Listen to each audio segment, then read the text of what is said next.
आज देवों में मानव श्रृंखला किया गया, जिसमें रैली के माध्यम से, जुलूस के माध्यम से इस कार्यक्रम को आगे बढ़ाते हुए शर्मा कोर्ट की मांग को सफल बनाने के लिए मानव श्रृंखला बनाया गया। आज 20/10/2020 को देव महादानी मैदान से काफिला शुरू होकर आगे बढ़ते हुए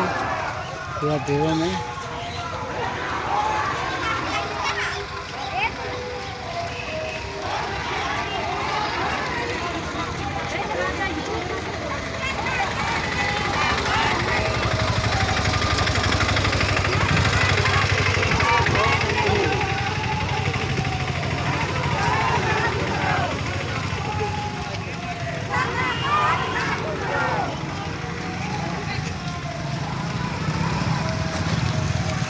इस तरह से देव महादानी मंदिर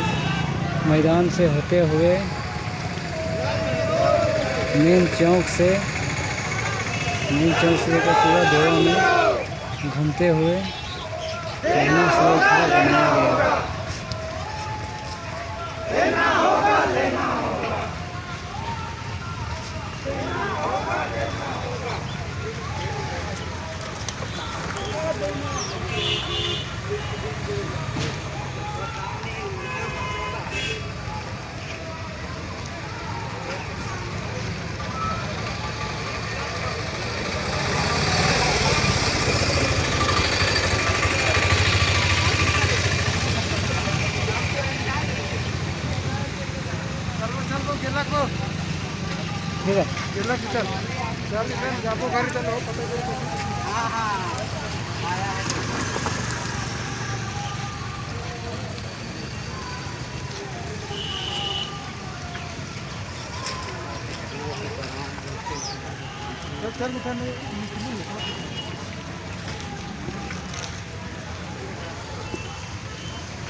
अच्छा